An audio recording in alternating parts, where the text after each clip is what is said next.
There's a fascinating story in the Gospels, and you can find it in Mark chapter 5, verse 1 to 20. And it's about Jesus right after calming the storm. He takes his disciple to this place called the Gerasene, also called the Decapolis because there were a bunch of cities, and they were all Gentile cities. And it was avoided by Jewish people because there were many people that practiced pagan rituals, right? So it was deemed unclean. But there's a reason Jesus took the disciples to that area. As soon as they get there, they're encountered by this demon-possessed man that comes to Jesus saying, "What do you want from me?" It's not this man talking, but they are the demons inside him. And maybe you heard this story before. It's a crazy story because Jesus brings freedom to this man, right? This man spent years being tormented by these demons. He was in the cemeteries, cutting himself in the tombs, screaming. People around were afraid of this man. They tried to tie him up, tried to hold him, but they couldn't do anything. And Jesus here has compassion.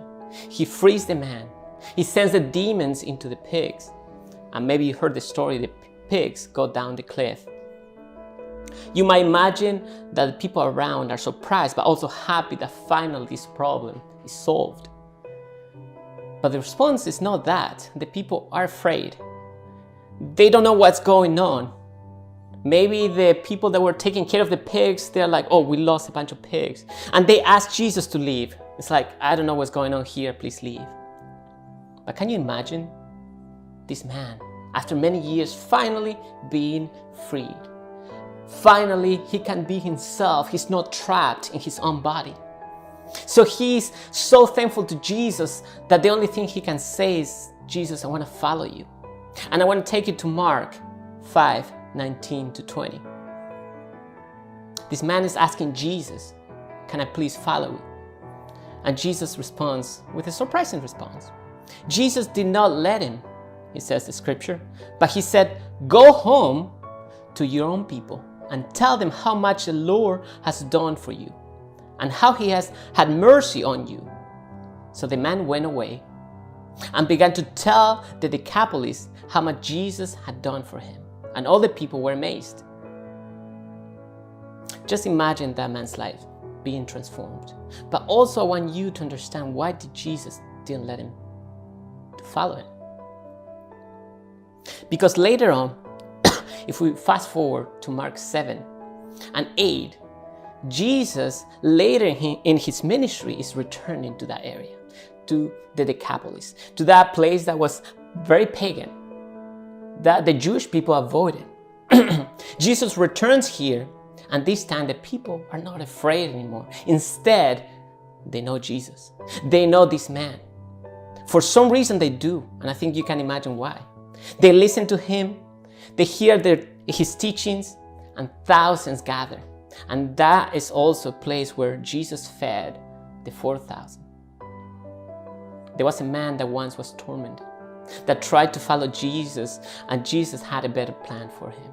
He said, "No, go and share your story." The message I want you guys and all of you listening and watching to get is that a lot of times we're going through storms in life. There are situations that we cannot understand, that we ask God for help and we don't see the answer, and we beg. It's like, "God, why? Why?" In this case, this man was trapped for years. But when he was freed, God used that story. God commanded him to go and share that story with others. And by doing that, he was preparing the way for Jesus' kingdom to be established. He was able to show up later and share the good news. And that's the beautiful thing, that God can turn your storm, your struggle, whatever is tormenting you right now, into beauty.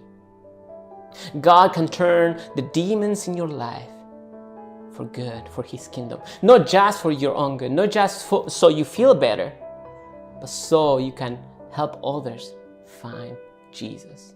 So I want to encourage you today for you to cry out to God and say, "I want to follow you," but also be ready that God might have an answer.